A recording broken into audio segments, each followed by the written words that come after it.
Boa noite, graça e paz. Tudo bem? Como é que vai essa vida?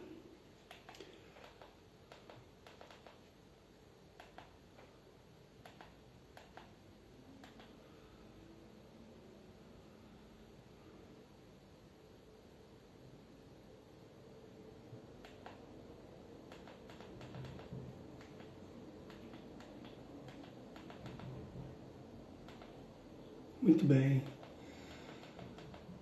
Vamos colocar aqui uma musiquinha.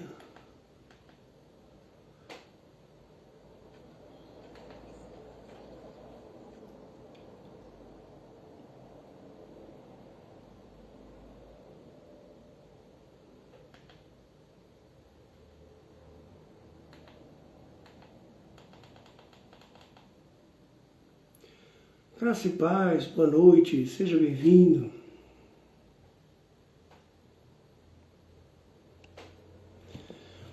Como estão todos?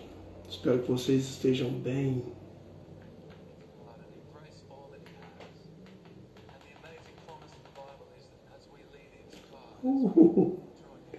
Obrigado.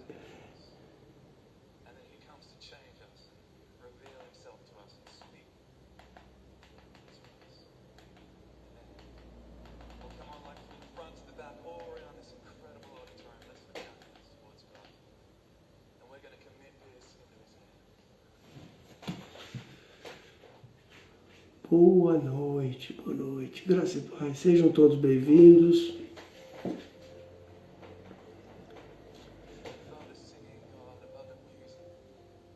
Compartilhem, chamem os outros, para que a gente possa fazer o nosso estudo.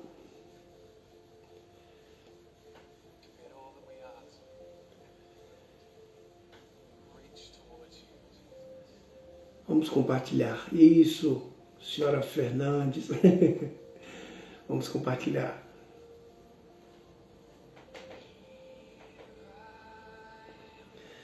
Down on my knees again.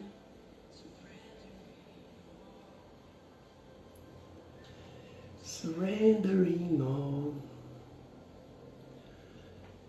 Então, como é que foi? Muito obrigado pelo apoio.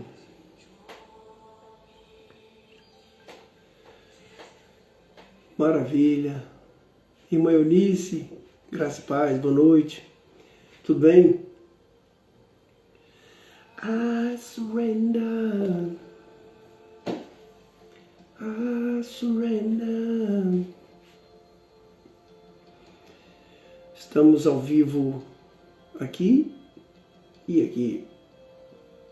Boa noite, graça e paz. Sejam bem-vindos. Preparados para a gente falar hoje? Hoje é muito bacana. É um texto muito legal.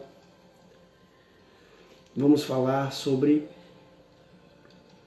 o que dirige a sua vida. Se você já tem a sua apostila, se você já tem esse material, você pode acompanhar comigo na página... Que página é essa? Espera aí que eu já digo. Página 5. Página 5. O que dirige a sua vida? I wanna know you more.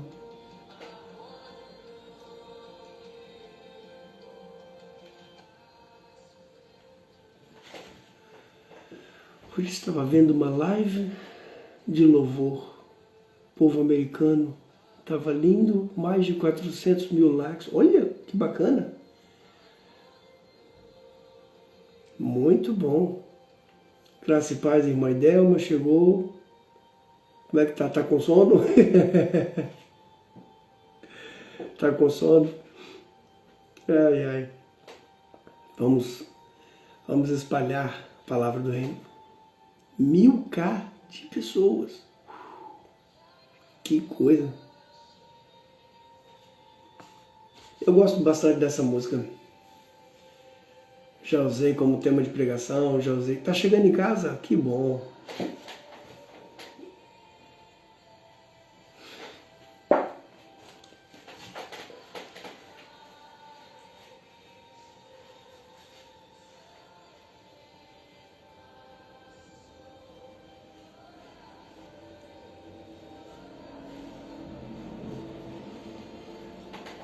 Maravilha.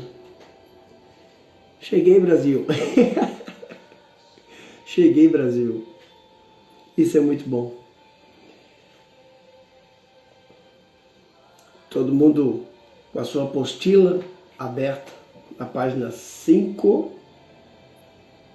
Bíblia. Hoje eu vou fazer a leitura na linguagem NTLH, nova tradução da linguagem nos dias de hoje. Eu tenho o hábito de fazer a leitura do texto em todas as linguagens que eu tenho. Obrigado, obrigado, muito obrigado. Eu tenho aqui uma aplicação da Bíblia, tanto aqui no aparelho que eu uso, o telefone, quanto aqui. Cheguei do trabalho há pouco tempo, vim voando, olha, maravilha. Glória a Deus por isso. Fico feliz mesmo. Então eu sempre faço uso dessas versões para poder fazer uma boa leitura, fazer uma boa pregação, uma exposição. Vocês conseguiram fazer o download, baixar a apostila que eu coloquei lá no grupo? Aqui, se alguém quiser a apostila, tem que depois mandar uma mensagem privada para poder a gente trocar no WhatsApp. E aí, pelo WhatsApp, eu consigo mandar o arquivo PDF completamente grátis para você acompanhar os nossos estudos gratuitamente.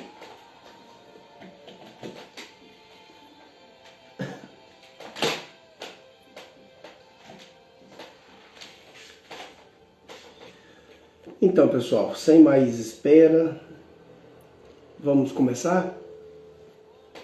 Ou vocês têm interesse que a gente espere um pouquinho mais? Baixou? Olha, que bom, graças a Deus. Maravilha. Tá lendo já, né?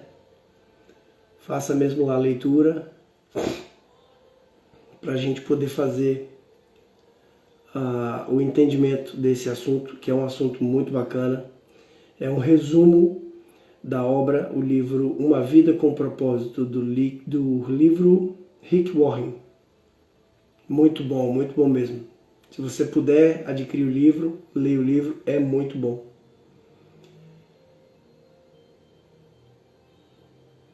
Mas aquela apostila que eu coloquei no grupo estava inteira. Tem lá todas as páginas. A gente vai sempre seguindo e buscando mais explorar os temas que ela estão ali. Tá lá tudo. Eu estou na página 5 agora. Página 5. O que dirige a sua vida? Todos nós temos uma razão, todos nós temos um motivo. Como é que está o áudio? Aqui e aqui, como é que está o áudio? Tá bom? A música está muito alta, o áudio está inteligível, consegue entender bem? Vamos. Tá bom? Ok. Qual que é a razão que dirige a vida do ser humano? Muitas razões podem estar presentes na nossa vida.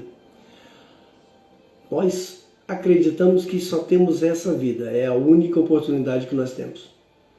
Então, é necessário que seja bem vivida. É necessário que seja uma vida que vale a pena. E para nós que temos o compromisso de falar com Deus, de ter um relacionamento com Deus, de estudar a sua palavra e de fazer com que o Evangelho seja anunciado a todos os confins dessa terra, nós precisamos viver de acordo com o Evangelho. Orenilda, graça e paz, Deus abençoe você, que bom que você veio. Conseguiu baixar a apostila, Orenilda, que eu coloquei lá no grupo? Uma apostila em PDF. É necessário que nós tenhamos um propósito em nós. Porque nós sabemos que o tal propósito... Marco Baguete, é Marco ou Márcio? Márcio Baguete. Ah, eu lembro! Eu lembro quando eu trabalhava na Itabira, o Márcio era motorista, fazia serviços de Uber, né? Ainda não era Uber, era outra coisa. Seja bem-vindo, que bom que você está aí. Graça e paz, irmã Tereza, muito bem, seja bem-vindo. Seja muito bem-vindo. Irmã Ruth Costa também, Deus abençoe. Porque criou-se uma ideia do propósito. Qual que é o meu propósito? Qual que é a razão da minha vida, né? Qual que é o meu propósito? E colocam esse encargo, como sendo uma coisa totalmente divina, que nós temos que procurar saber, que nós temos que viver de acordo com esse tal propósito. E os propósitos são os mais diversos. Shalom, shalom, Laila Tove, Baruch Haba, seja bem-vinda, graça e paz na sua vida. Que bom que você está aqui. Manishma, olha, eu ainda sei falar outra frase. Manishma, Kol Beseder. Está tudo bem? Como é que vai essa paz? Irmã Malca.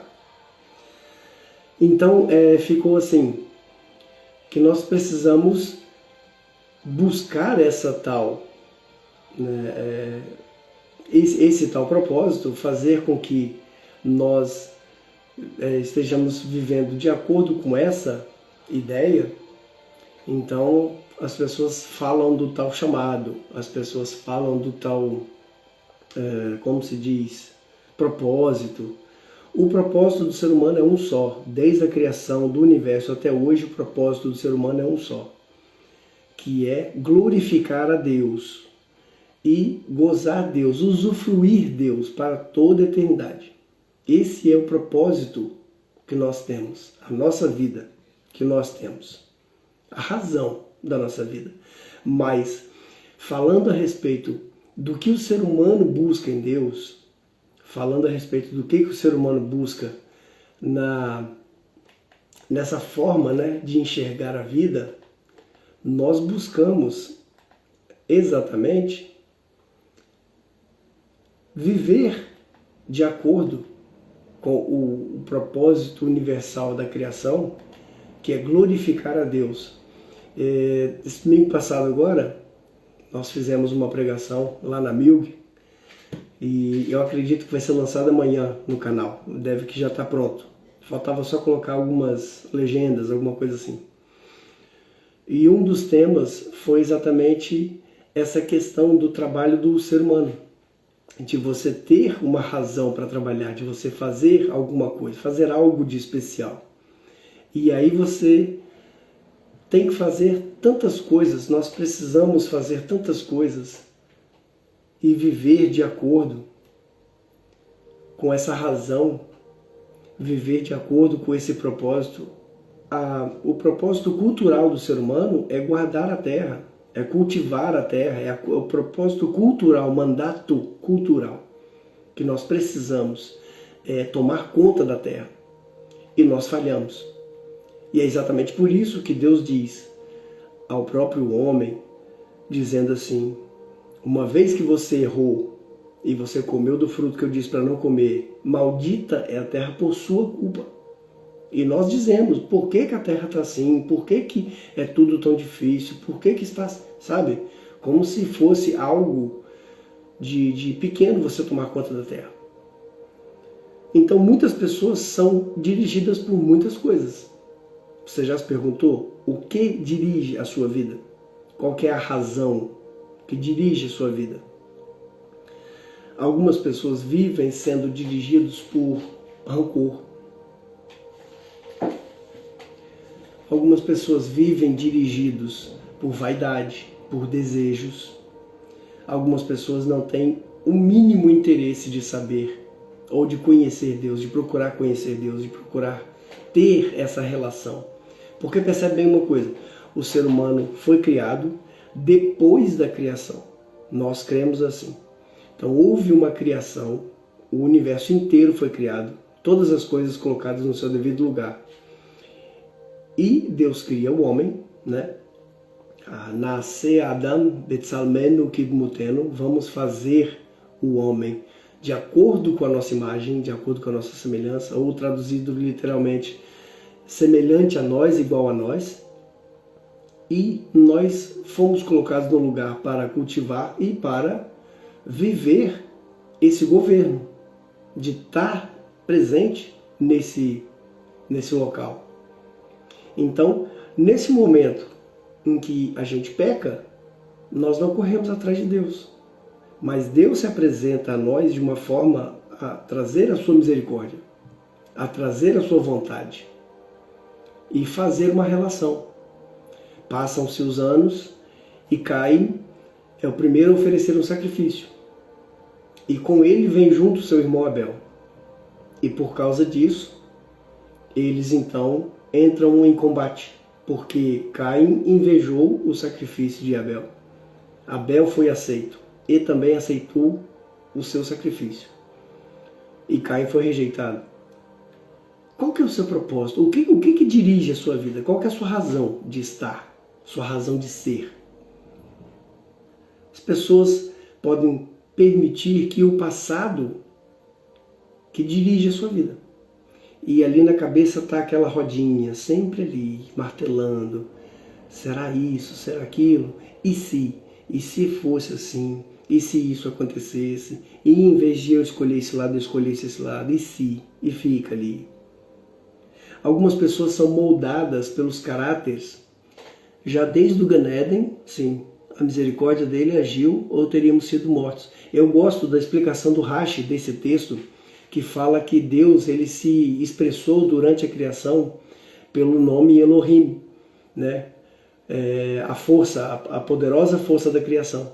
E é um nome de justiça estrita, é um nome de juízo, Elohim, né?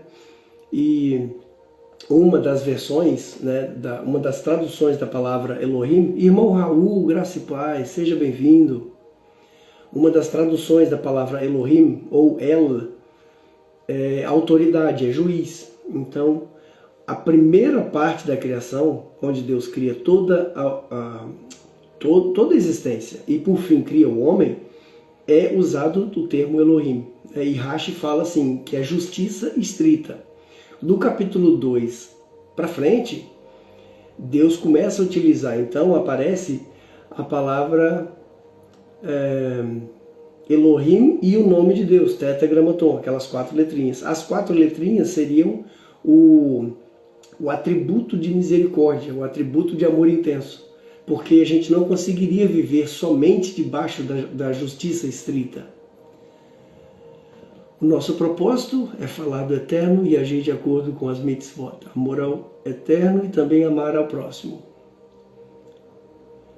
Nesse termo das mitzvot, eu acredito que seja mais voltada para o povo judeu, mas é a nossa opinião. Irmão, como uma pessoa faz para se livrar do rancor? Nós vamos ver isso aqui. Acompanhe comigo até o final que a gente vai ver. Como saber que ela tem? Se você olha para uma pessoa e você não consegue sentir o amor que Jesus disse que você deveria sentir, então é muito possível que você tenha outro sentimento. É muito possível que você esteja vivendo um outro sentimento. Se livrar do rancor é você tentar se colocar no lugar da pessoa. Porque quando as pessoas erram conosco, nós temos o hábito e o desejo de que tudo seja estritamente justiça. E na realidade, Jesus disse isso também, né? O próprio Deus em criação, Deus Criador, ele diz isso, e Jesus também, ele fala sobre isso, ele diz, benditos ou bem-aventurados, felizes aqueles que têm misericórdia, porque eles receberão a misericórdia. Boa noite, meu irmão Raul, seja bem-vindo, que bom que você está aqui, graça e paz. Irmão Raul, você tem a apostila? Conseguiu chegar na apostila? Manda para mim o WhatsApp, manda para mim aí o seu número na mensagem privada. Irmão, é isso mesmo, boa noite. Ei, Lucas, grande Lucão, tudo bom, rapaz? Que bom que você está aqui, cara, Deus abençoe. Vamos fazer uma live, vamos falar do Evangelho. Eu quero que você abra comigo, lembrando que eu estou usando aqui. Eu esqueci de espelhar a live, pessoal. Peraí, porque aqui, olha, vou trocar aqui. Isso, olha, tá vendo? Esse é meu braço esquerdo, né? Tava aparecendo direito. Eu gosto de espelhar. Se o irmão Raul conseguiu a apostila que eu tenho aqui, que a gente usa a apostila nos estudos. Se não, manda uma mensagem para mim com o seu número do WhatsApp, ou um e-mail, se preferir, e eu envio essa apostila que nós usamos aqui no curso, PDF, grátis para você usar. E aí você acompanha com a gente, tá bom? Lembrando que eu vou usar aqui a nova tradução da linguagem do dia de hoje. Você pode usar a sua linguagem favorita, você pode fazer uso da sua linguagem favorita. Atualizar a meta? Tá. Colocar outro presente ou colocar outra coisa? Ou deixar a mesma? Opa, estou usando a mão em cima. Veja lá agora se deu. Pronto, já está lá. Está atualizado. Salmo. Deixa eu pegar aqui o meu para-brisas. Salmo 32, versículo 1. Por quê? Preste bem atenção. Somos produto do nosso passado, mas nós não somos prisioneiros do nosso passado. As coisas que aconteceram comigo fizeram de mim o que eu sou hoje. E eu tenho certeza que foi assim com você também. As coisas que aconteceram com você fizeram de você o que você é hoje. O passado, ele produz, né? Nós somos o produto do nosso passado, mas nós não somos prisioneiros dele. Nós não estamos presos no que aconteceu conosco. Aqui, uma poesia do rei Davi, no versículo 1, vai dizer: feliz daquele cujas maldades Deus perdoa e cujos pecados ele apaga. Né, irmão Malca? Feliz aquele que as maldades Deus perdoa e os pecados Deus apaga. Uma das coisas para que nós possamos nos livrar do rancor e nunca cultivar o rancor para ser algo evidente nas nossas relações é o perdão. O perdão, ele não serve para tirar a responsabilidade de quem fez algo com você. O perdão, ele serve para desvincular o seu sentimento de quem te machucou. Entende isso? Então, quando nós falamos a respeito de perdão, a questão não é aquele que fez, não é a pessoa que criou a maldade. Porque tem pessoas que são tão ruins que elas criam, elas criam maldade e elas continuam seguindo a vida como se nada fosse, como se não dependesse de nada. Algumas pessoas são tão ruins que elas fazem o mal sem perceber que fizeram. E você está aqui remoendo aquilo, você está pensando naquilo, você está ali, meu Deus, faz justiça, me ajuda esse cara, essa pessoa, essa mulher e tal. A pessoa nem lembra de você. Ela já fez a maldade, já seguiu a vida dela e ela já está longe e você ainda está pensando naquilo que ela fez. Quando eu usei essa apostila a primeira vez, eu lembro que eu dei um exemplo quando eu li um livro que falava a respeito do Siddhartha Gautama, né, o Buda, o primeiro Buda, que tem um exemplo muito bonito. Ele fala assim: como não tem direção do Ruach HaKodesh, do Espírito do Eterno, é isso mesmo, não tem direção. E aí, essa pessoa, ela estava com o mestre, né? O mestre dela era o Buda e tal, e os discípulos dele estavam caminhando no rio. E para poder atravessar, numa margem, tinha lá uma velha, uma senhora que não conseguia atravessar sozinha. Então o Buda se abaixou, Siddhartha Gautama, né, o primeiro. Se abaixou, ela subiu nas costas dele e atravessou. Chegou do outro lado, ela desceu, virou as costas e foi embora. Pegou a bengalinha dele e foi. E Siddhartha foi pro lado dele e foi-se embora. E o discípulo atrás. E passaram horas de caminhada, muito tempo. E aí ele olhou para o discípulo e perguntou: o que é que te perturba? E o discípulo falou assim: mas é impressionante como é que aquela senhora, o senhor abaixou, se humilhou, ela subiu nas suas costas, o senhor atravessou aquela mulher no lago e ela nem disse obrigado, nem falou nada, nem te deu uma bênção, nada. E aí Siddhartha olhou para ele e falou assim: eu carreguei aquela senhora nos meus ombros durante alguns segundos e você vem carregando ela até agora. E é exatamente isso que acontece. Uma pessoa que carrega uma mágoa, ela carrega uma situação e algo que aconteceu durante uma vida. Mas se Deus, que vê tudo, que sabe de tudo, que está em você em todos os momentos da sua vida, Ele é capaz de perdoar você, Ele é capaz de esquecer as suas maldades, Ele é capaz de apagar o seu pecado. Veja, estamos falando de um ser que é onisciente. Estamos falando de um ser que é completamente sabedor de todas as coisas. Nós cremos assim. E Ele disse para você: os teus pecados lançarei no mais profundo abismo e não me lembrarei mais. Então por que nós que somos imagem e semelhança não conseguimos fazer isso? Já pensou? Já pensou nisso? Deveríamos aliviar a dor através do perdão. É algo imprescindível. É algo extremamente necessário. Praticar o perdão. Não deixar coisas acumularem para você liberar um perdão. A partir do momento que algo acontece, se você já tem dentro de si a mania, o hábito de liberar perdão, automaticamente você não carrega peso. Você não carrega trauma.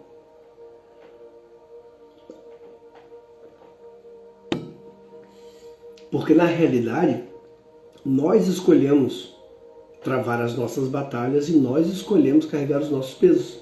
Entende? Ah, irmão Gil, mas por que eu vou perdoar aquela pessoa? Ela não merece. Bem-vindo, você também não merece. Deus perdoou você. Entendeu? Você não merece. E quando eu falo você, você não merece. E Deus te perdoou. Certo? O mais interessante é isso. O que foi escrito aqui? Podemos nos irar, mas devemos dormir já com o perdão e a nossa Neshama fica livre e leve. Exatamente. Nossa alma divina, né? Nossa Nefesh Elokit, nossa alma divina, ela fica leve e livre. Porque, pensa bem, pessoal, se a gente tem o hábito de liberar perdão, se nós temos o hábito de viver de acordo com os desejos do nosso Criador, fica mais fácil de você aceitar as coisas, entende? Alguns se acham ou se fecham, alguns se fecham nesse sentimento de ódio, de raiva, que eu quero a minha vingança, eu quero. Lembra de uma coisa que a irmã Idelma falou uma vez, em uma das lives do estudo? Ela disse assim, que se nós pedimos a Deus a nossa justiça, temos que estar preparados para ser julgados também. Porque em nenhum tribunal o acusado aparece sozinho. O acusador também aparece e ele também é julgado. Então, com Deus funciona mais ou menos isso. Deus, ele é conhecedor de todas as coisas, tá? E se você é um servo, se você é um filho, é alguém que foi adotado pelo Espírito de Deus e você está agora em outro nível de relação com Deus e você quer que Deus julgue, ué, mas quando você pecou, misericórdia quero, misericórdia quero. E quando alguém peca contra você, você quer justiça? Entendeu? Quando você sofreu o erro, quando você sofreu 10K, parabéns, muito bom, obrigado. Quando você sofreu a desventura, você pediu a Deus, ou melhor, quando você pecou, você pediu a Deus misericórdia. E quando o outro peca com você, você pede justiça. Entende? É duas balanças, dois pesos, duas medidas. algumas pessoas explodem em cima das outras. Alguns se fecham, absorvem o impacto e vira disso um trauma. Isso vira rancor, isso vira ódio, isso vira perseguição, isso vira trauma. A pessoa não consegue olhar mais para o outro. Temos somente o direito de perdoar e não de julgar. Muito bom, irmão Raul. Jesus ele falou uma parábola. O semeador saiu a semear. Ponto. Ele não saiu para julgar, ele não saiu para criticar, ele não saiu para convencer, ele não saiu para obrigar. Ele saiu simplesmente para semear. E é isso que nós fazemos, semear a palavra.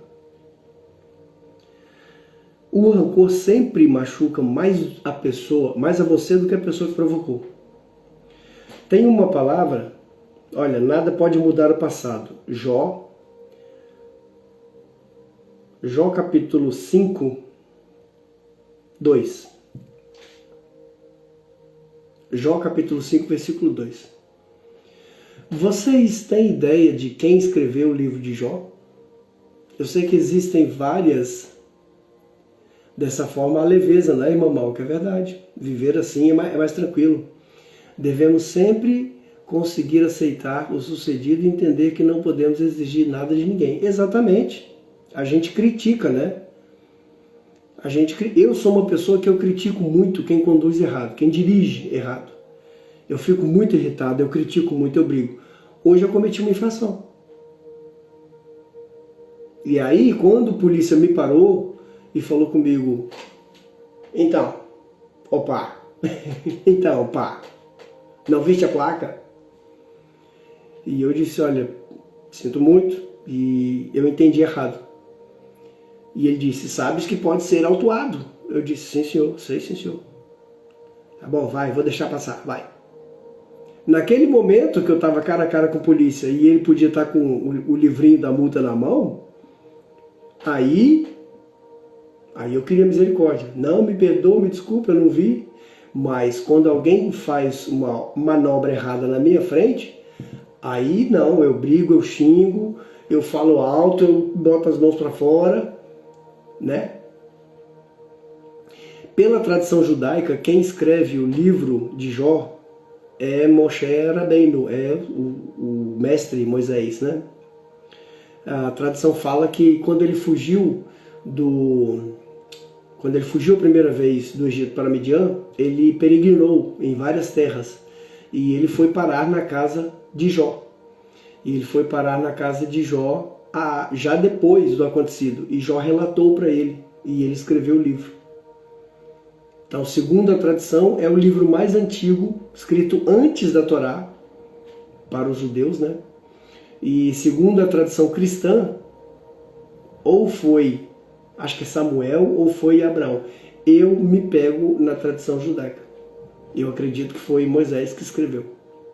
Porque Jó, ele era um dos 3 maiores conselheiros do faraó do Egito, antes, né, de escravizar o povo.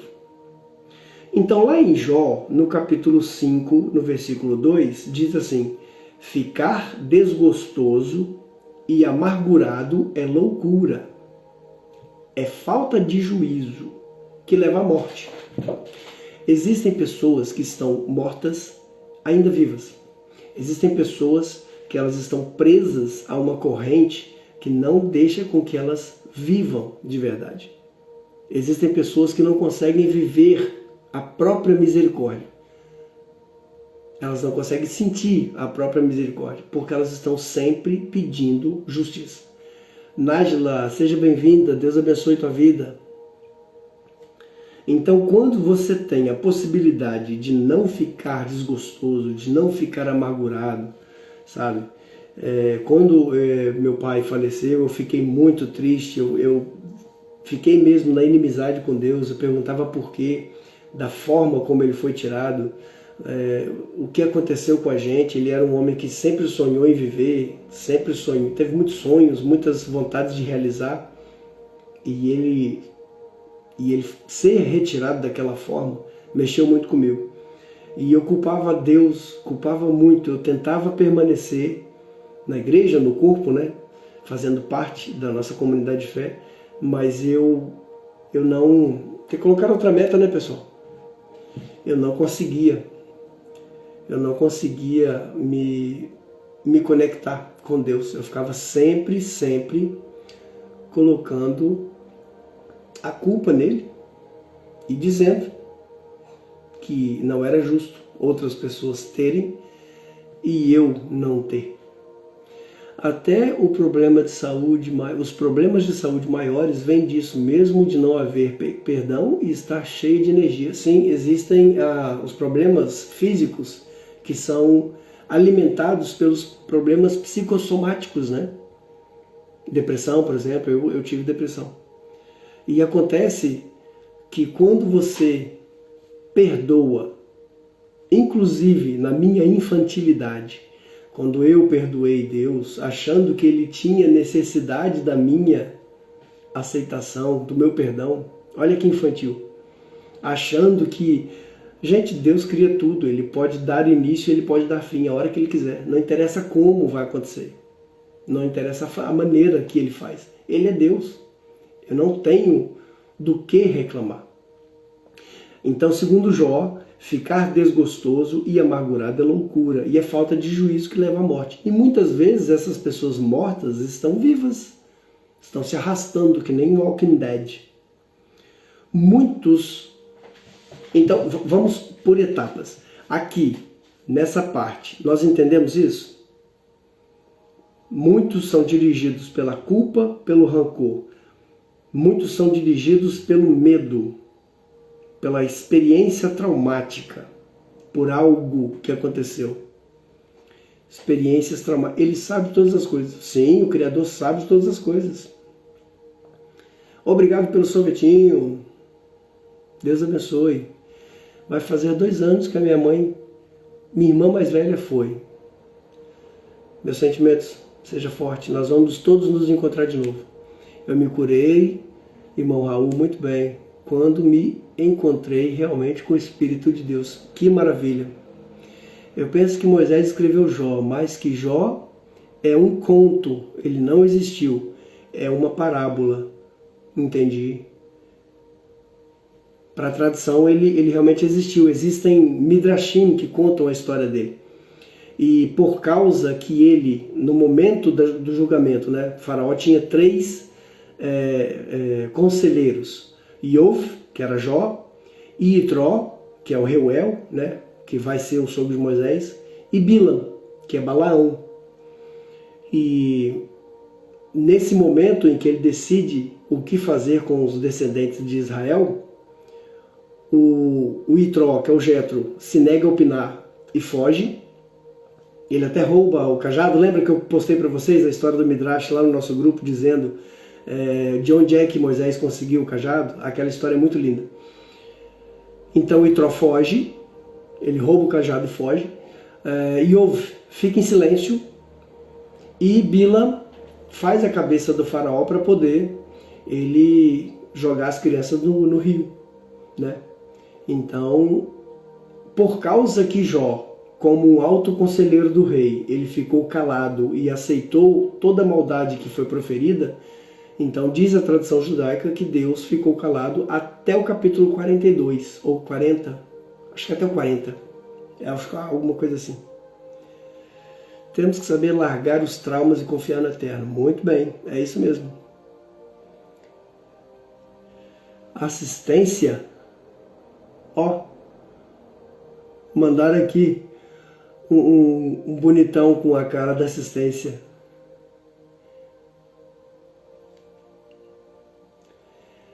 Ele seria do tempo de Abrão, como Moisés o encontrou. Então, ele não era do tempo de Abrão, ele era um cananita. Segundo a tradição judaica, ele morava em Canaã e ele era da época de Moisés, né? Ele era da época da fuga de Moisés. Lembrando que as pessoas naquela época viviam anos e anos, né? Então, 250, 200 anos era pouco. É assistência fake. Já me aconteceu assistência fake, né? Pois é. Vivo somente com os pés nesse mundo e meu coração vive no Espírito. Maravilha. É isso mesmo. Então, os temores podem ser resultado de experiência traumática. Os temores podem ser resultado de expectativas ilusórias.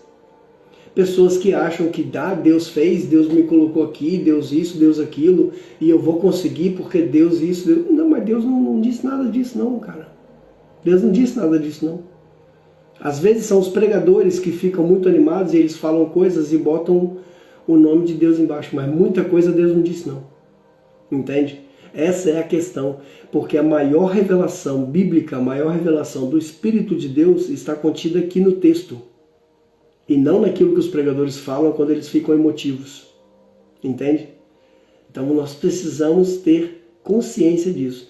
Para você ter na sua cabeça a certeza de que Deus falou com você, você tem que comparar aquilo que o profeta, vou colocar bastante aspas, sim, bastante aspas. Aquilo que o profeta disse que iria acontecer no momento da pregação, tem que casar com a revelação bíblica, senão não é profecia.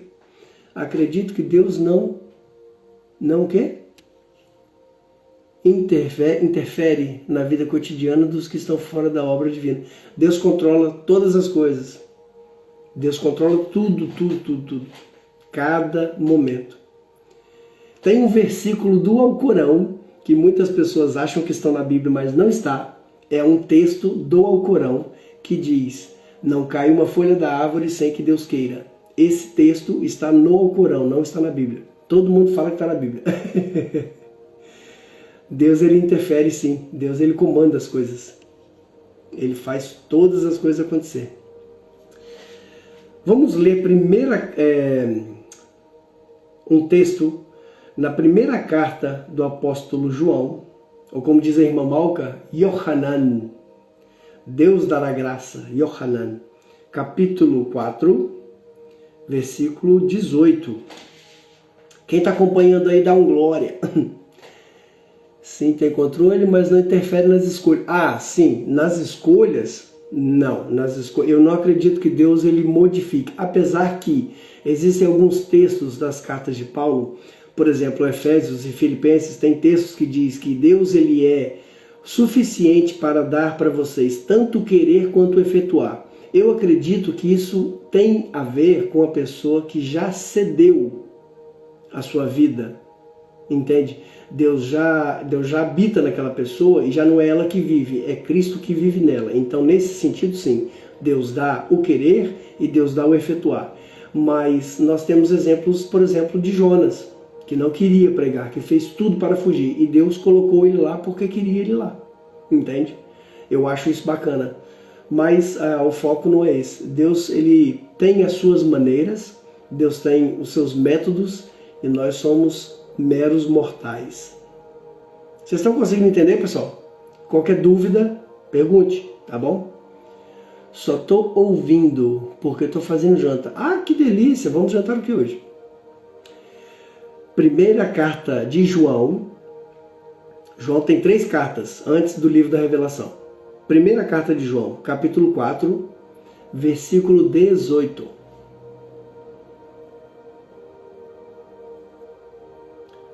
Primeira carta de João. Aqui ele está falando a respeito de Deus, falando a respeito do Espírito de Deus e do Espírito que é inimigo de Cristo, ou seja, o anticristo, né? Que na minha visão, no que eu leio e entendo dos textos que falam do anticristo, não é uma pessoa, é um sentimento, é um pensar, que é a marca da testa, um pensar, e o agir, que é a marca na mão. Mas não me preocupo com isso, porque se Deus quiser eu não vou ver isso acontecer. Se ver, Deus ajuda a passar, né? E ele fala aqui depois a respeito, Deus é amor, que é um texto muito bacana. E ele fala no versículo 18, no amor, no verdadeiro amor, não há medo.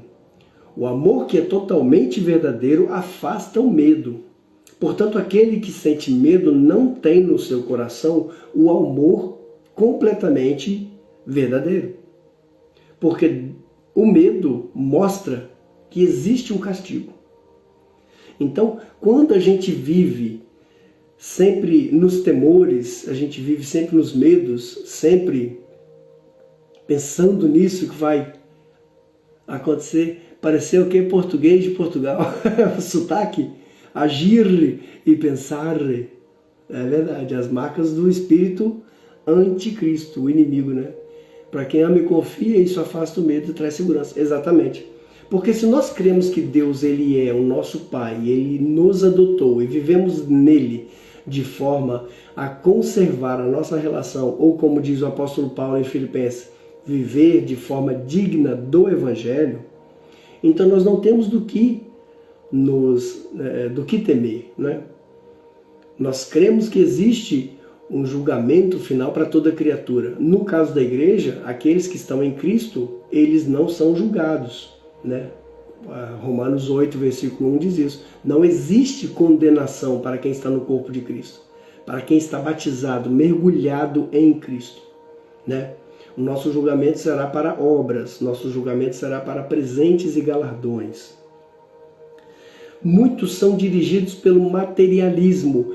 Isso tem entrado na igreja com uma violência absurda. Pastores, mestres e pregadores que eles querem colocar na cabeça das pessoas que se você é de Deus, você tem que prosperar, você tem que viver, você tem que possuir, você tem que. E não é verdade. Nós vemos o exemplo dos apóstolos. Todos eles sofreram martírio, incluindo o apóstolo João, que ele não foi martirizado até a morte, mas ele ficou cativo numa ilha, até a velhice. Então, nós vivemos, estejamos preparados, pois não sabemos o dia nem a hora. Exatamente. E como é que a gente vai estar preparado? Tendo uma amizade com Deus, vivendo com Deus de forma íntegra, de forma justa, o mais justo que nós podemos viver, que é fazer de Deus o nosso amigo e conselheiro. Existem pessoas que vivem num desejo de adquirir, eu quero mais, eu quero mais. Na carta de Pedro, ele usa uma palavra para avareza. Para nós foi traduzido como avareza. No grego, koiné, estava escrito pleonexia. A pleonexia é o desejo infindável de querer mais. Eu quero mais, porque aqui tem mais, eu quero mais. Sempre assim. Pleonexia, eu quero mais. Não é a avareza que nós conhecemos, de que eu vou reter o que eu tenho e não vou dividir. Mas é aquele desejo de sempre ter mais, de sempre reter. Exatamente. Pregação da prosperidade. Pregações tendenciosas, enganosas, que dizem que tem tudo, que quer ter tudo. Deus nos fez um projeto antes dos nossos pais se unirem. Maravilha, eu também creio nisso. Então tem pessoas que somente pensam nessa hora, nesse momento, no estômago, né? Paulo em Filipenses ele fala, o Deus deles é o ventre. O Deus deles é o umbigo, eles estão sempre querendo saciar a fome. Embora ter mais não o torne mais feliz, mais importante ou mais protegido. Tem uma passagem do Evangelho que Jesus diz que os bens e as posses de uma pessoa não são o resultado de quem a pessoa é. Uma pessoa pode ser muito rica, ela pode ser muito dotada de posses, de conquistas e ser infeliz. Nós temos aí uma lista muito grande de pessoas que decidiram acabar com tudo e eram ricas e tinham tudo. Elas supriam o seu desejo. Pessoas que somente trazem felicidade passageira. A verdadeira proteção só se acha no relacionamento com Deus. Sabe? O problema todo é que hoje criaram uma pregação e um evangelho para a salvação de empresas. Com esses, a única coisa que eles têm é dinheiro. Exatamente. Hoje em dia, essas pessoas, elas pregam para a salvação de empresas.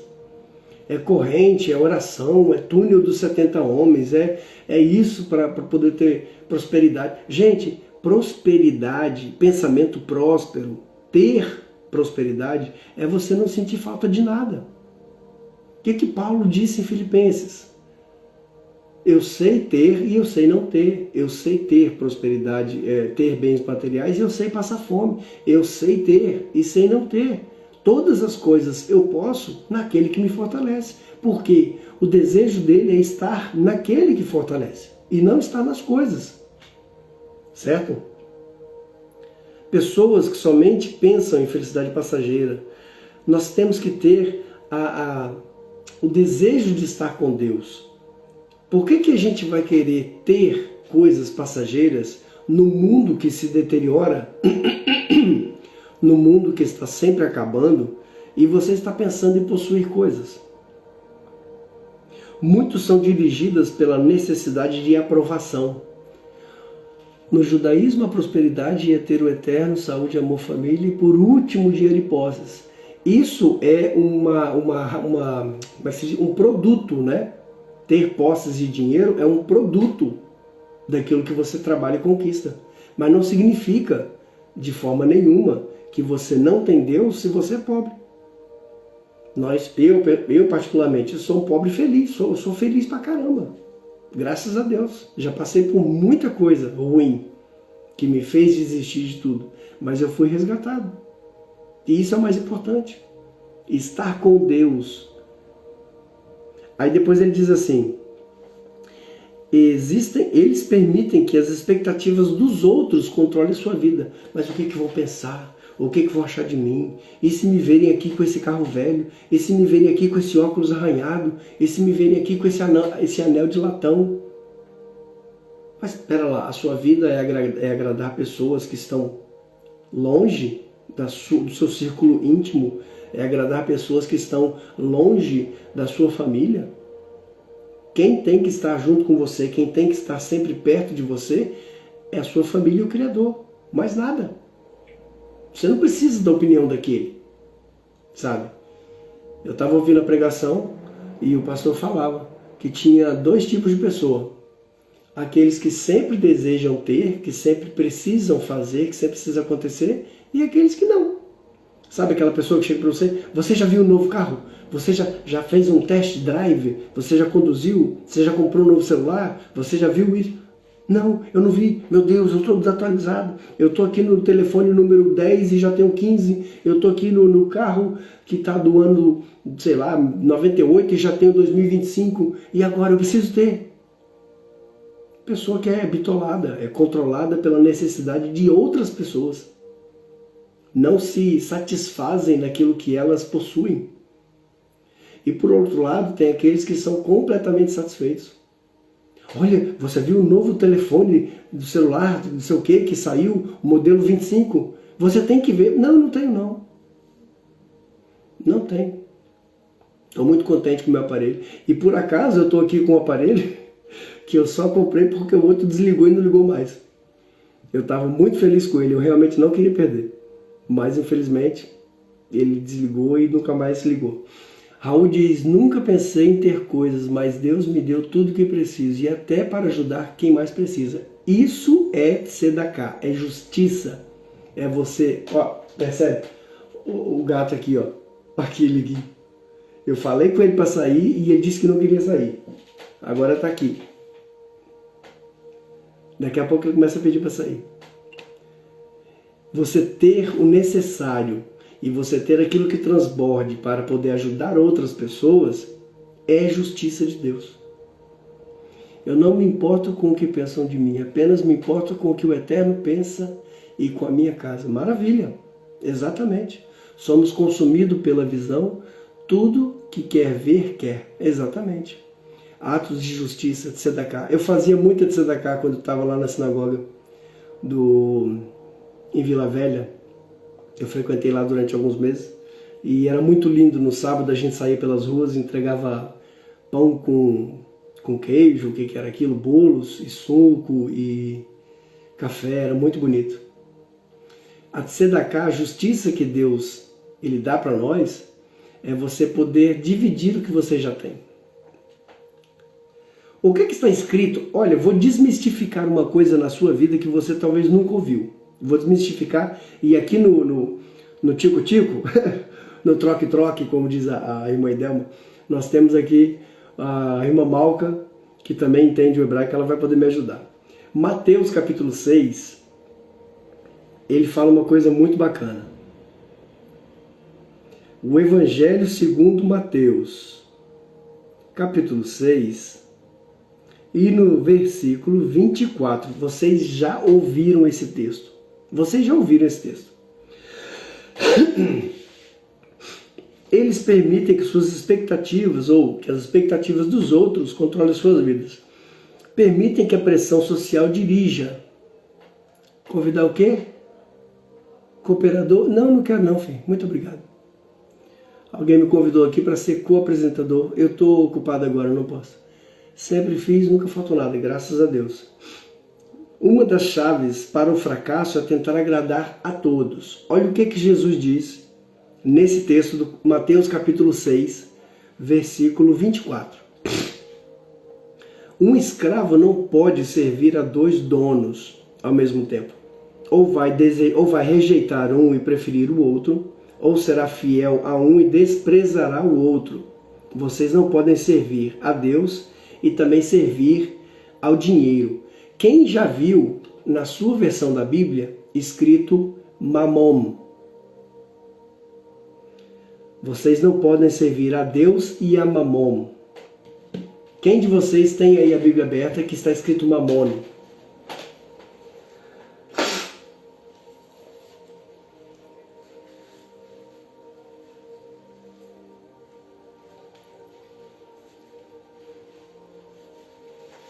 Estou com alergia até hoje, você acredita? Na sua está escrito mamon? Isso. Orenilda, também está escrito mamon, malca, mamon? A mamoca sabe, que ela também lê o texto em hebraico. Muitos pregadores ensinaram pra gente que mamon é uma divindade. Ensinaram pra gente que mamon é uma divindade. É um demônio, sei lá o que é. Gente, mamon é a palavra hebraica para finanças, para dinheiro. Existe, acho que são 4 sinônimos. Mamon, existe kesef e existe 2 que eu não lembro. Kesef em hebraico significa literalmente prata, mas era uma gíria para poder falar dinheiro. Depois de um certo período começou a usar o nome mamon, que é dinheiro em hebraico. Na nossa versão do Novo Testamento, a Brit Hadashah, né, para a irmã Malca, que é judia, aparece a palavra mamonas. Mamonas é grego para moedas. Então, se alguém ensinou para você que esse mamon da Bíblia é um deus, é uma divindade, é um demônio, é uma força, não é. É dinheiro. É por isso que as novas versões, todas elas trazem dinheiro. A live terminará em 4 segundos. Ah, não é possível. O que é que eu fiz? Eu tenho que terminar aqui o desenho, né? Isso, pronto. Olha o puzzle. Amor a riquezas. Eu já vi. Vanessa, glória a Deus pela sua vida. Deus te abençoe. Continue conosco, estamos fazendo um estudo bíblico. Muitos pregadores dizem que mamon é o Deus dinheiro. Não é, pessoal. Não é. Mamon é a palavra hebraica para dinheiro, antigamente. Hoje é kesef, que é prata. E existe outras 2 palavras que eu não lembro agora. E o meu dicionário hebraico está aí, nesse telefone que eu estou usando para gravar.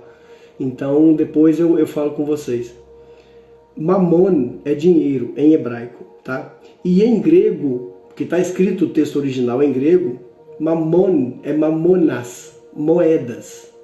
As novas versões já dizem dinheiro aqui, ó, nova tradução da linguagem de hoje. Vocês não podem servir a Deus e também servir ao dinheiro. Preste bem atenção. Quando Deus dá para nós quantidade, Ele também dá qualidade. Porque se você usa o seu dinheiro para fazer a obra, você consegue transbordar daquilo que te sobra sobre outra pessoa. Quando o dinheiro usa você, quando o dinheiro está acima... Ei, irmã Helena, que bom te ver! Graça e paz, Deus te abençoe. Aqui eu estou muito feliz que a irmã Helena conseguiu ver.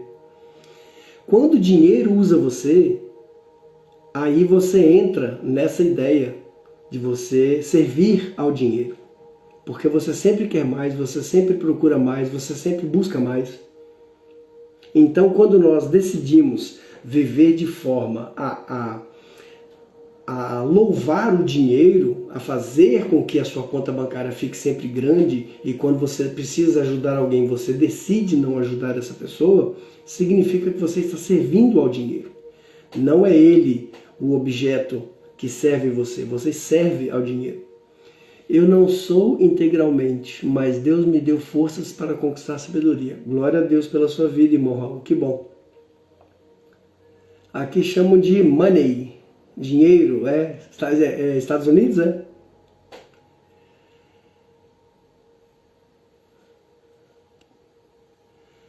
Está chegando muito convite aqui. João Cardoso. Seja bem-vindo, meu irmão. Deus abençoe sua vida. Vamos ler agora um texto que faz todo sentido para quem quer buscar entender o que Deus tem para nós. Ateus de Lisboa, seja bem-vindo. Ainda não conheci nenhum Deus que não precisasse de dinheiro. É verdade, mas na realidade, quando essas pessoas que pregam um Deus e exigem em troca dinheiro, o Deus delas são elas mesmas. Né? Então, quer dizer, as pessoas que chegam ao ponto de colocar a obra, o serviço voluntário, ou no caso de nós que somos teístas, de colocar de verdade a obra de Deus, né, que nós acreditamos em Deus, como sendo o alvo da nossa provisão financeira, é diferente. Por exemplo, a igreja que a gente está dirigindo agora, nós não recebemos nada. Os pastores e quem está de frente da igreja investem dinheiro pessoal na igreja para poder manter o aluguel, água, luz. No caso, a gente ainda não tem internet, mas vamos ter. Então, esses deuses que vemos por aí, que eles precisam de dinheiro, na verdade, os próprios pastores e pregadores são os deuses deles. Mas olha uma coisa interessante. Meu querido ateu de Lisboa, se quiser permanecer, fique à vontade. Você será muito bem tratado e a sua opinião será muito respeitada, tá bom? Fico feliz que você tenha vindo aí. Mamona, acumular riquezas. E casquinha de sorvete. Marcela, glória a Deus pela sua vida. Que bom te ver. Deus te abençoe. Jeremias, profeta Jeremias, que disse antes, durante e uma boa parte do cativeiro babilônico, ele profetizou. Capítulo 29, versículo 11. Olha o que diz o profeta ao povo de Israel. Preste bem atenção. Essa palavra é focada e ela é dirigida diretamente ao povo de Israel. Tá? Nós podemos pegar como exemplo, mas essa palavra não é para nós. Nós cremos em um Deus que é capaz de fazer isso. Mas aqui a palavra foi para o povo de Israel. A gente fala de pessoas que enganam seus irmãos para conquistar dinheiro. É o que mais tem, amigo. Deus, quando viu a necessidade do povo de Israel, ele disse através do profeta Jeremias. Capítulo 29, versículo 11. Só eu conheço os planos que eu tenho para vocês. Deus falando com Israel, tá bom? É uma promessa, uma profecia para os descendentes de Israel. Nós podemos pegar essa palavra como exemplo, como animação, mas a promessa é para Israel. Só eu conheço os planos que eu tenho para vocês. Prosperidade e não desgraça. Um futuro cheio de esperança. Sou eu, o Senhor, que está falando. Olha para isso. É uma boa palavra.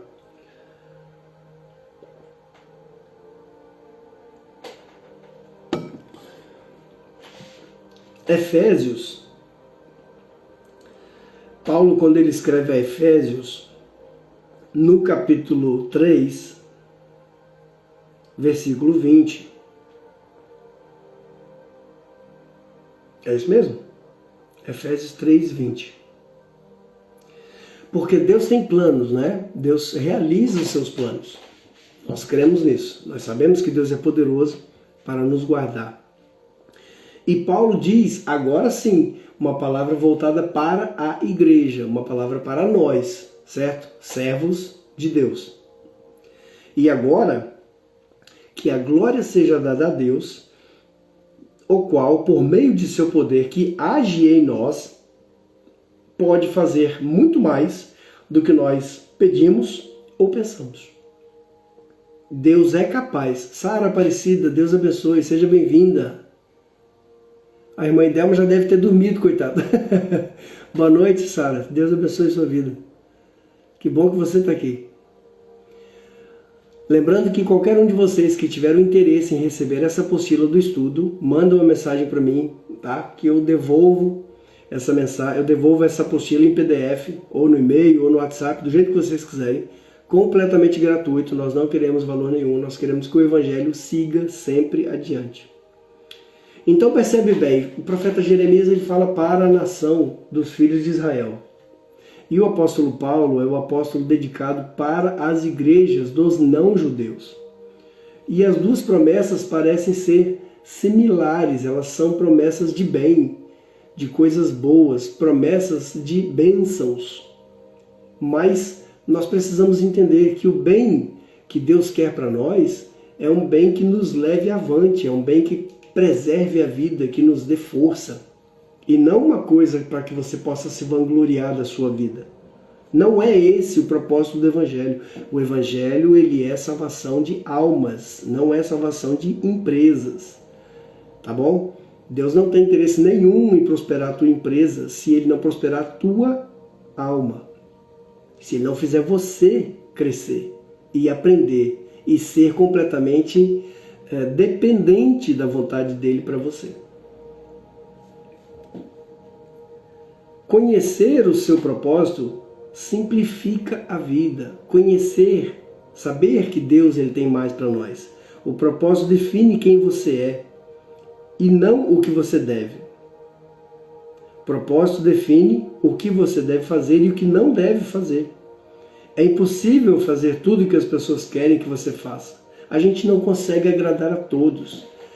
O grande Jesus, o Filho de Deus, né? Deus conosco, Deus em carne, ele não conseguiu agradar a todos.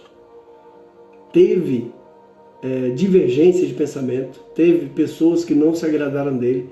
Então nós que somos pequenos também não vamos conseguir agradar a todos. Entende? Provérbios, capítulo 13. Provérbios 13. Cadê? Provérbios 13, versículo 7. Vocês estão entendendo, pessoal? Tenho que sair, que o Eterno abençoe vocês, continue o bom trabalho e bom Gil. Amém. Já é meia-noite, né? Meia-noite e 8. Vai na paz, Deus abençoe. Até a próxima, se Deus quiser. A gente se vê amanhã de manhã na live. Aqui para nós é 9h30 da manhã, né?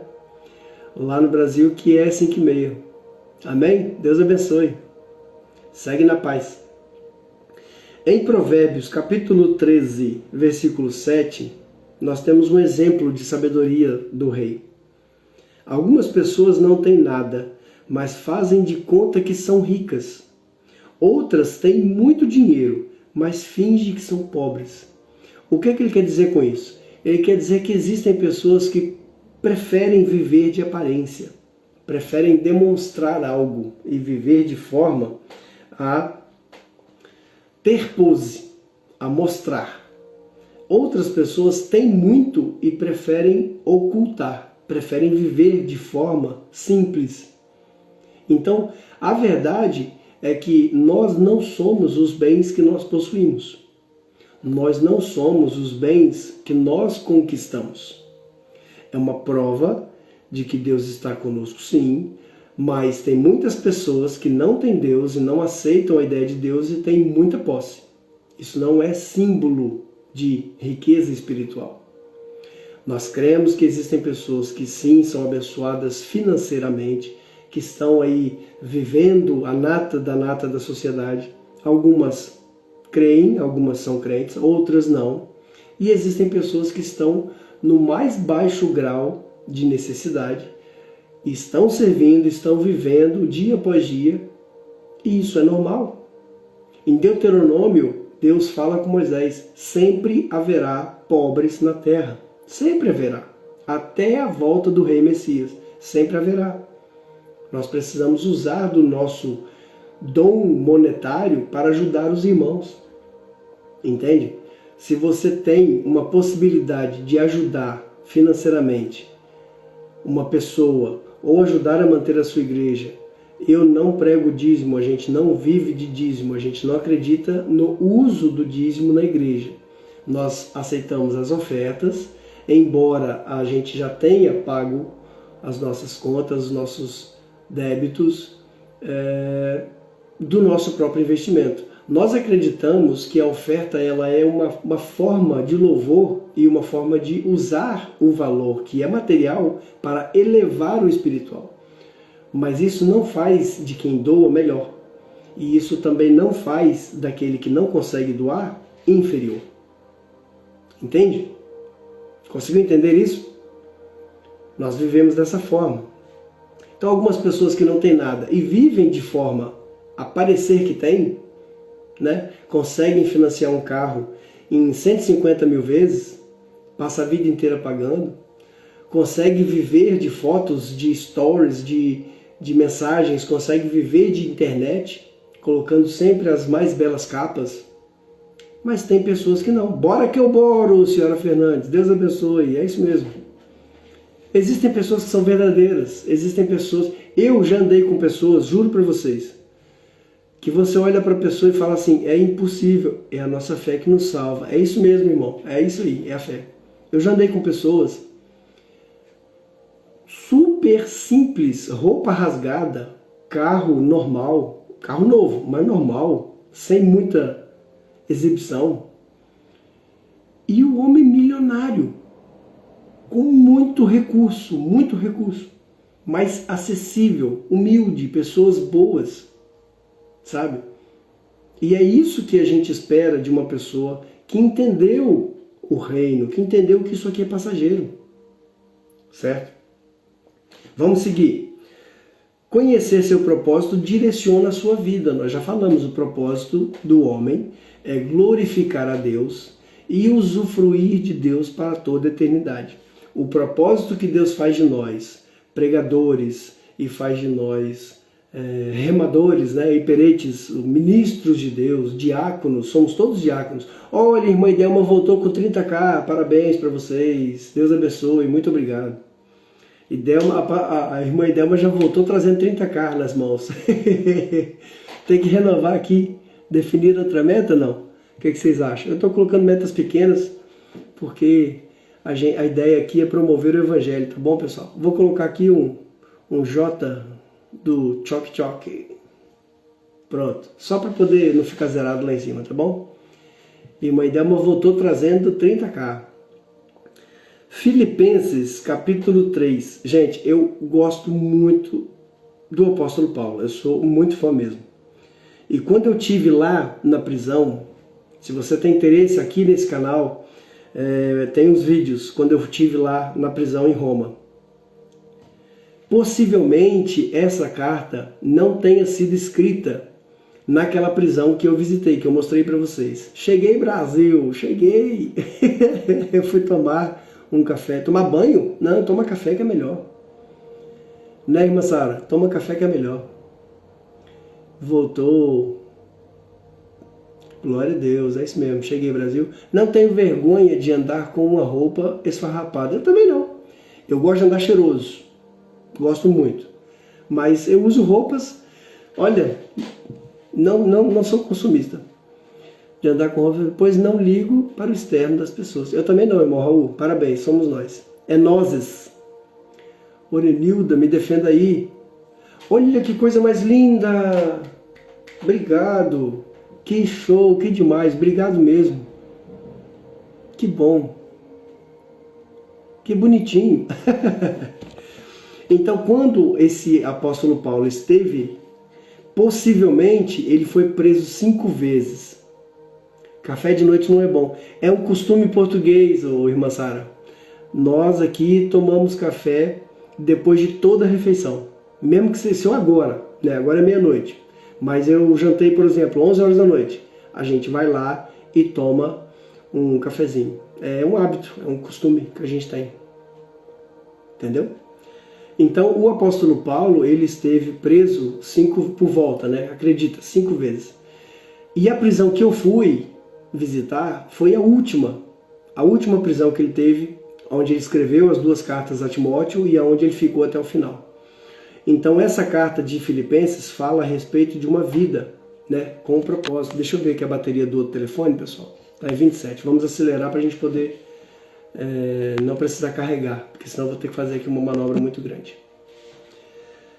Então Filipenses capítulo 3, versículo 13, 14 e 15, tá bom?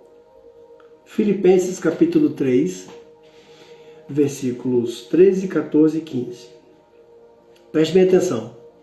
Olha o que o apóstolo disse. Ele estava preso, tá? Apóstolo Paulo preso. Ele disse isso aqui, ó. É claro, irmãos, que eu não penso que eu já consegui isso. Ele está falando aqui de uma evolução, a corrida do cristão. Ele usou a metáfora de que nós cristãos somos todos fazemos parte de uma corrida e que Jesus é o nosso alvo. Então ele disse aqui no versículo 13, ou como dizem os portugueses, 13. É claro, irmãos, que eu não penso que já consegui isso, porém uma coisa eu faço, esqueço aquilo que fica para trás, avanço para o que está na minha frente, corro direto para a linha de chegada, a fim de conseguir o prêmio da vitória. Ou na Bíblia Almeida está escrito prêmio da soberana vocação, né? Esse prêmio é a nova vida para a qual Deus me chamou por meio de Cristo. Tá? Todos nós que somos espiritualmente maduros devemos ter essa maneira de pensar. A palavra maduros aqui, do grego, eu acho que é teleios, se eu não me engano, é íntegro, é completo, é pleno, né? Em outras versões está escrito que é perfeito, acho que é teleios mesmo. E ele fala que, porém, se alguns de vocês não pensam assim ou pensam de forma diferente, Deus vai tornar as coisas claras para vocês. Ou seja, se nós temos a possibilidade de viver de forma digna, respeitosa, tendo algumas posses ou não, mas ter na cabeça, eu não consegui chegar na linha de chegada, mas eu já não estou no início da corrida. Eu estou avançando, eu estou crescendo, eu estou indo em direção ao prêmio da soberana vocação. Nessa época, a corrida romana era feita numa linha, tinha pintada no chão uma linha, e mesmo se a pessoa chegasse em primeiro lugar, mas pisasse fora da linha durante a corrida, ela era desclassificada. Entende? É por isso que nós dizemos que, olha, você tem que andar na linha, tá? Pisa na linha. Por causa disso, essas corridas tinham uma linha formada no chão. E a pessoa não podia sair da linha, não podia vencer sem pisar na linha, ela tinha que estar ali. E o prêmio da soberana vocação, naquela época, para os corredores, era uma coroa de louro na cabeça, podia subir no pódio, aonde possivelmente o governador ou o imperador receberia essa pessoa, e se ela fosse bem nessa corrida, se ela triunfasse bem, se ela se mostrasse um bom corredor, o Estado começava a bancar essa pessoa e dava para ele alimento e moradia, para que ele não trabalhasse e pudesse sempre competir. Entende? Eram os patronos naquela época, que patrocinavam o corredor. Então Paulo ele faz uso dessa alegoria de corredor, de linha, de chegada, ou de você ter a coroa de louro na cabeça como prêmio da soberana vocação, para que você entenda que nós estamos em Cristo. O mérito é dele.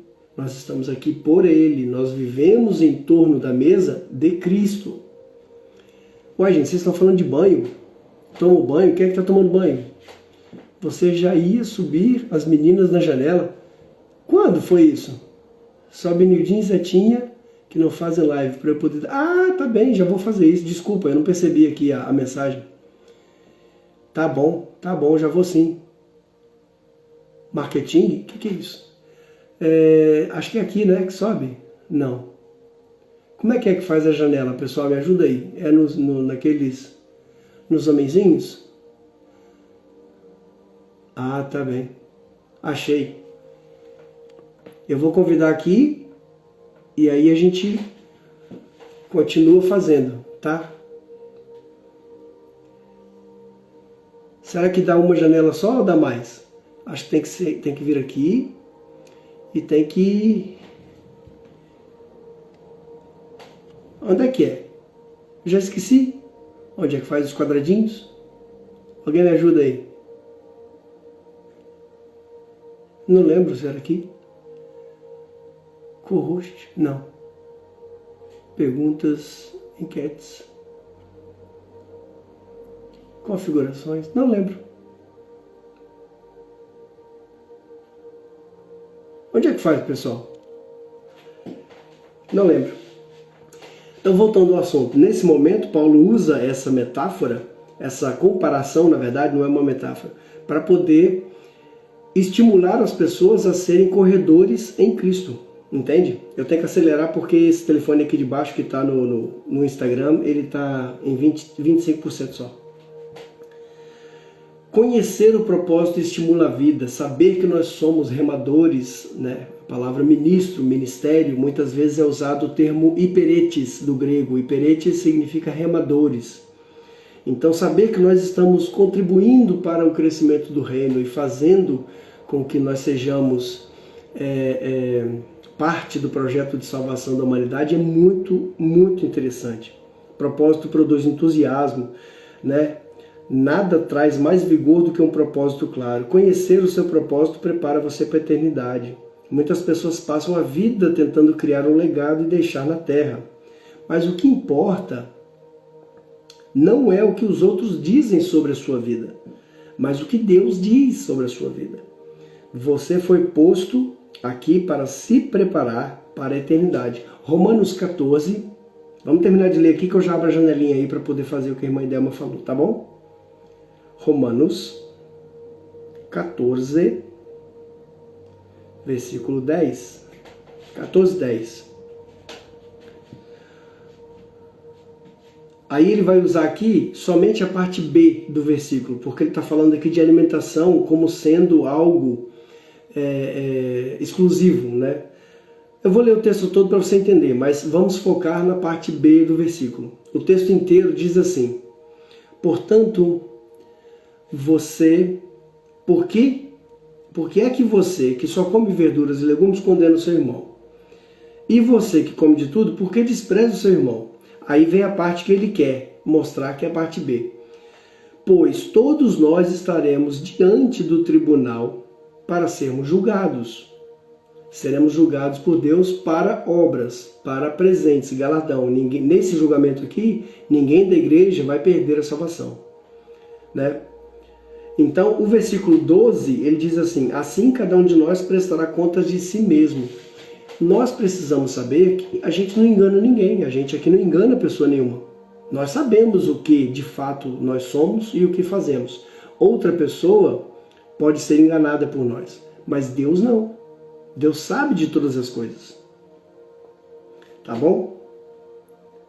Então, qual que é a lição que nós tiramos desse encontro de hoje, dessa palavra?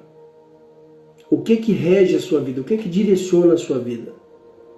Certo? Nós precisamos entender que Deus, ele é o único que tem interesse real em viver e conviver conosco. Viver de forma a santificar o nome de Deus é algo que nós precisamos ter na mente e comprovar pelos nossos atos. Viver de forma digna do Evangelho, é o que Paulo fala aos Filipenses. Pensando no meu propósito, um tema para reflexão. Eu preciso que você reflita nisso que nós vamos falar aqui. Viver com um propósito é o caminho para a paz. Paz com quem? Internet caiu? Levanta ela. Pega de volta. Viver com um propósito é o caminho para a paz. Paz comigo mesmo e paz com Deus, que é o mais interessante. Precisamos ter paz com Deus, certo? E esse é o nosso propósito, usufruir Deus para sempre. Um versículo para memorizar, é um versículo que eu quero que você guarde na sua cabeça, memorize Estude esse versículo até a nossa próxima reunião, se Deus permitir, terça-feira, às 7 da noite, horário de Brasília. Isaías 26, profeta Isaías, versículo 26 e o versículo 3. Já estamos acabando, pessoal, segura aí. Profeta Isaías 26, 3. Tu, ó Senhor, dás paz e prosperidade às pessoas que têm fé firme, às pessoas que confiam em Ti. Então Deus dá para nós essa prosperidade. E o que é prosperidade no real sentido? É você não sentir falta de nada.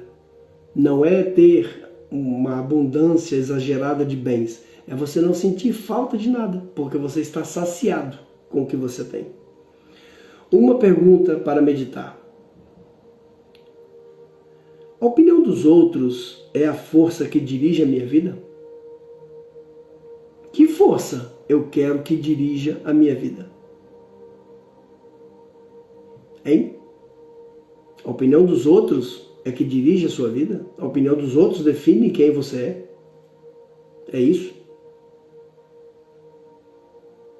Eu quero que você reflita, que você medite nessa pergunta. E que a gente possa se encontrar semana que vem mais e melhor. De forma a usufruir Deus para sempre. Porque nós pensamos que a eternidade, o reino de Deus, ele vai começar a partir do momento em que eu morrer. Isso não é verdade. Bora que eu boro, bora que eu boro.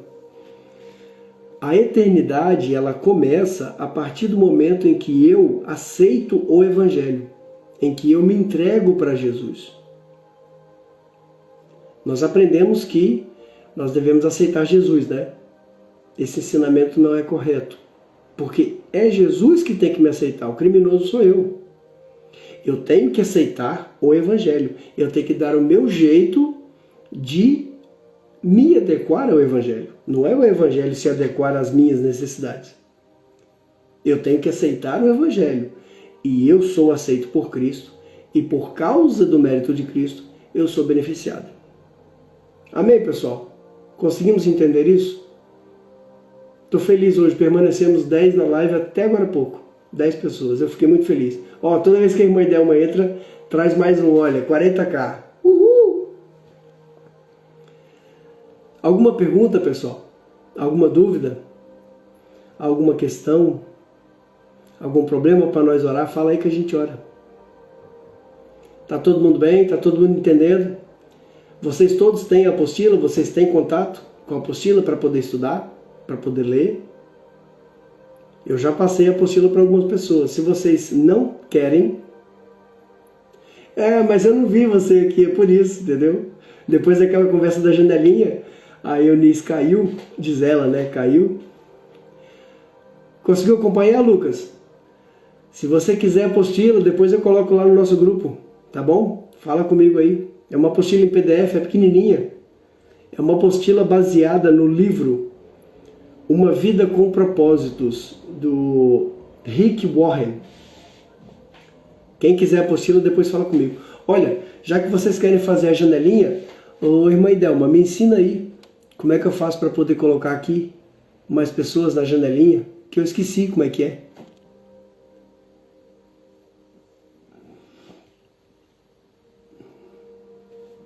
Deixa eu ver se é isso aqui. Configuração. Agora eu achei. Vamos ver? Eu vou fechar aqui o Instagram, tá bom, pessoal? Vou fechar aqui. Então, graça e paz do pessoal do Instagram. Vamos ficar com esse ensinamento e depois a gente tem vídeo gravado, tá? Vai ficar aqui e vai ficar lá no Face. Tchau, tchau. Deus abençoe e até a próxima.